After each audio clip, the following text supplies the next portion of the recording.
No, it might be hyperbolic for you as a white man. Oh, okay. It's certainly not hyperbolic for me as a Latino. No, I'm not being racist.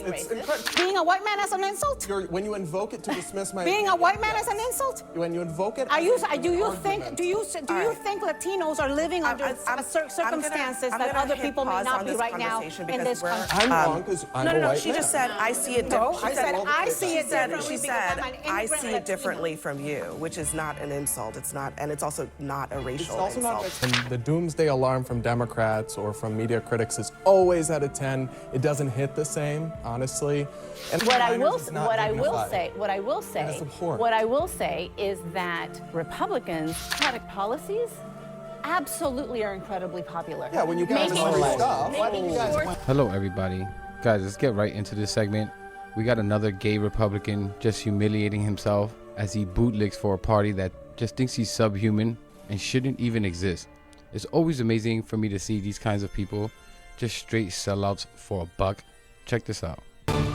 Breaking news tonight, mass firings are underway at the Department of Education after the Supreme Court gave Donald Trump a green light to continue his layoff sprees. This decision enhances Trump's ability to use presidential power, something one of his predecessors says is a warning to Democrats to rise up against. Barack Obama spoke at a private fundraiser and he told Democrats this, quote, "I think it's going to require a little bit less navel-gazing and a little less whining and being in the fetal position. And it's going to require Democrats to just toughen up."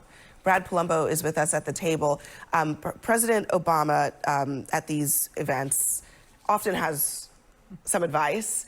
I'm not sure he is all that vocal himself, but do you think he's right? I don't know who he is talking about. Look, there's certainly been a lot of finger pointing and infighting. And I get frustrated when I hear Democrats talk about, what you did wrong, what you did wrong. I want to relitigate things that don't get you to the point of how do you defeat Donald Trump.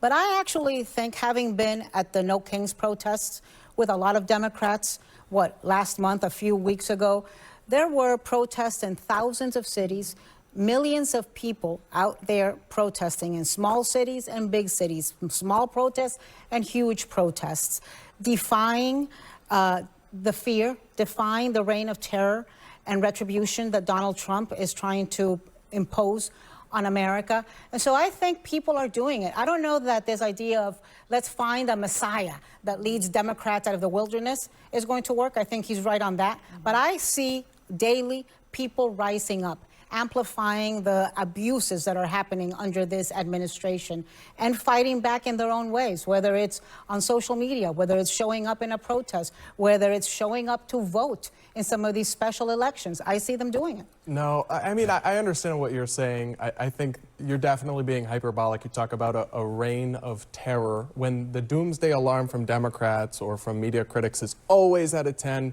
it doesn't hit the same, honestly. And I think Obama's falling into the messaging trap. The issue for Democrats is not just the messaging. A lot of them seem to think that, well, if we just got the messaging right, America would love our ideas. Actually, no, a lot of their ideas are deeply unpopular. The Democrats have allowed themselves to become the party that stood in almost uniform behind child sex changes across America. That's just not true. I'm sorry, I can explain it in 30 seconds how true it is. Joe Biden brought Dylan Mulvaney to the White House for an interview talking about how important it was to keep those procedures legal in all 50 states.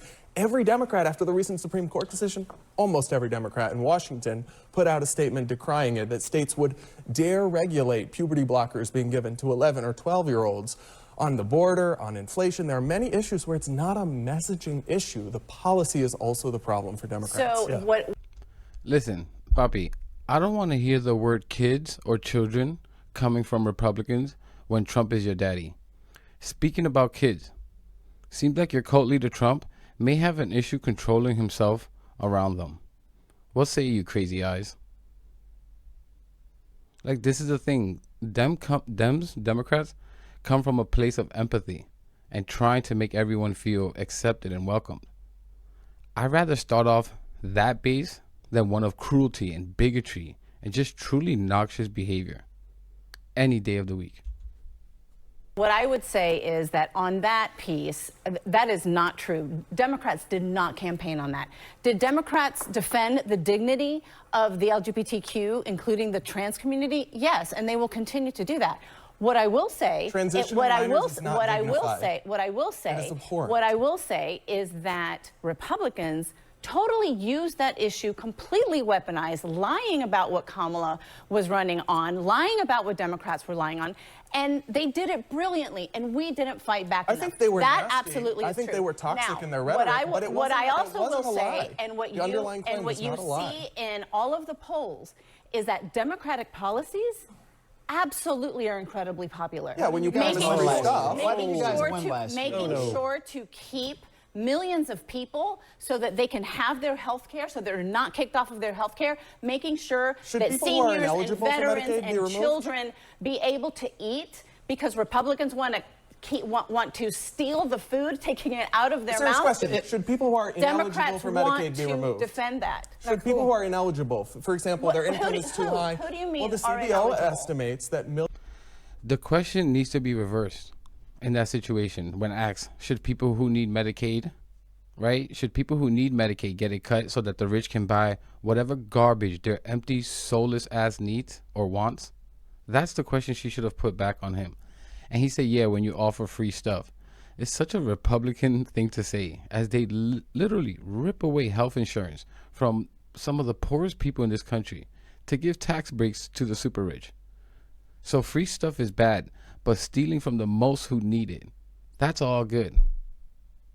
Again, only Republicans and conservatives who are among some of the poorest in this country could clap like seals in agreement for this.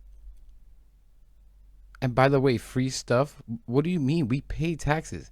Isn't that what taxes would be used for? For instance, the free bus rides in New York City that Mamdani wants?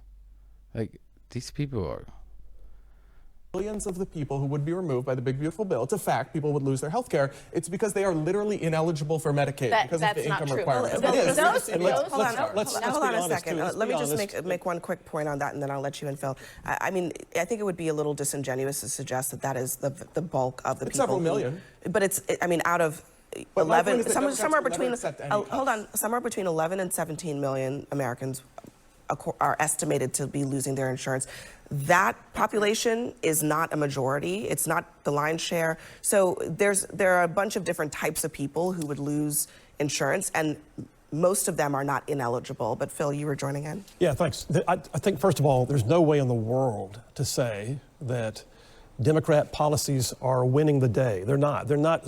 They would have won the election had that been the case. The reality is Republicans took both the popular vote and the Electoral College. This was a sweeping win. They even took the battleground states. And there's nobody can deny that. That was the actual result. But then the other piece of this is, and what Democrats are sorely lacking in right now, aside from policy that stands up, is they're lacking in true leadership. They don't have to use your point, they don't have a central figure right now to rally around, and that's hugely important. Isn't that what Obama is saying? Don't wait for is like they missed the days.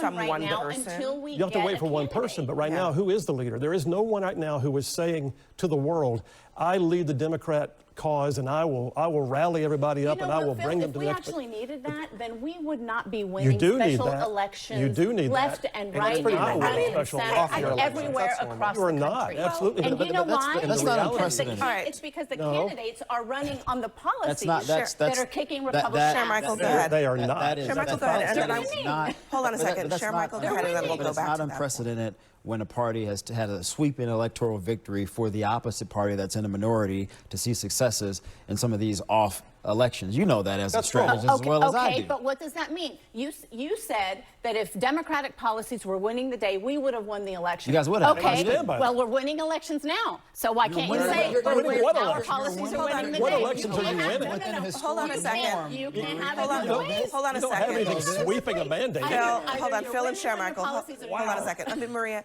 I genuinely want to understand what are the policies that you think are working? Because the truth is that the tail end of the last election was about Donald Trump. So what are the policies that were there then, that are here now, that are suddenly very popular for Democrats? The policies are the ones that will allow those millions of people to keep their health care. The policies, You mean the policies that meaning Democrats... a message that is anti the big beautiful bill's Medicaid cuts? Not really your own. That's not a No, policy. it's not just that. It's that Democrats believe that health care is a right, not a privilege. That is why you see the ACA is more popular than ever before. That is a Democratic policy. The Democratic policy that says that working class people and middle class families should be the ones to get the majority of the tax cuts, not billionaires and big corporations. I guess those policies are incredible. Hold on. My only quibble with this is that it just doesn't seem like there's anything being put on the table that is not in opposition to what Trump is doing. Okay, so let's be realistic, though. The Democrats don't have the White House, and they don't have either House of Congress. Right. So nothing that they propose right now even sees the light of day. And the most they can do right now is to oppose something. I am hoping that next year there will be policy debates between Republicans and Democrats running for Congress, and we will get to hear real policy differences and policy proposals.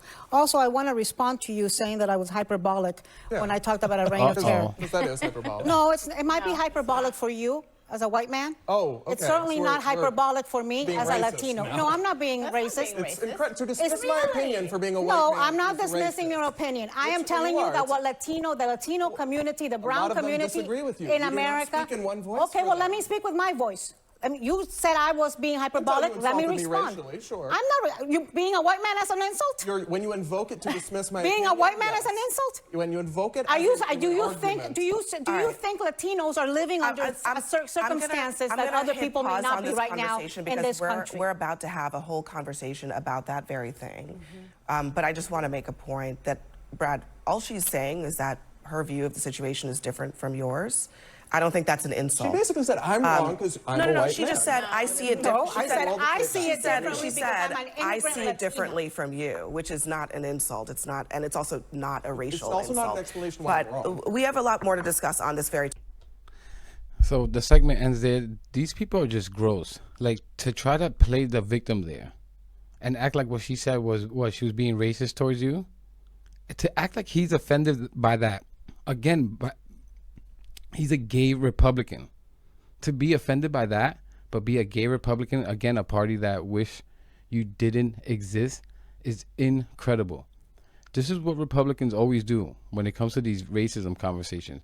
They play the victim and act like the little snowflakes that they are when the conversation is about to get too tough for their little brains to handle. They try to make the conversation veer off by acting offended and gasping at their chest in such shock. How dare you? Oh, the agony. He really tried to call out racism because she was pointing out a simple fact that maybe as a white man, you may not have the same personal feelings towards it. How can you not understand that? This guy's, again, a gay Republican. I think it's important to keep pointing that out because he's trying to act like he doesn't understand discrimination and why Anna might feel more personally attached to the issue of immigration because it's our people as Hispanics getting mistreated when there's a bunch of other immigrants of other countries here and other races. Again, gay Republican, crazy eyes over here. Your party thinks you should be damned to hell and that you have a severe mental disorder. We on this side don't think that shit about you. You know how we see you? As humans. Not less, not anymore. I truly despise people like this. Such pathetically weak to have to throw your own people under the bus by supporting this party. For what? Just a couple dollars? It's the same like little Shermichael there does against black people. Willing to support a party that truly hates his people. But he stands there and continues to make excuses for them and acts as a shield for them from racism and bigotry. Because that's what they're used for. That's bigotry shields. We're not bigots. Look at this creepy looking gay guy we have. We're not bigots. Look, we got black people like little Shermichael and his child booster seat. All right, but let me stop there. I'm just going to keep getting meaner and meaner on this rant. But let me know what you think about all this in the comments. Truly despise these kinds of people, and I think it's important to point out who they are, and be direct, as aggressive as it may be. But let me know what you think about all this in the comments. Please leave a like, subscribe. Really helps the channel, really helps get the message out there, and I'll catch you in the next one.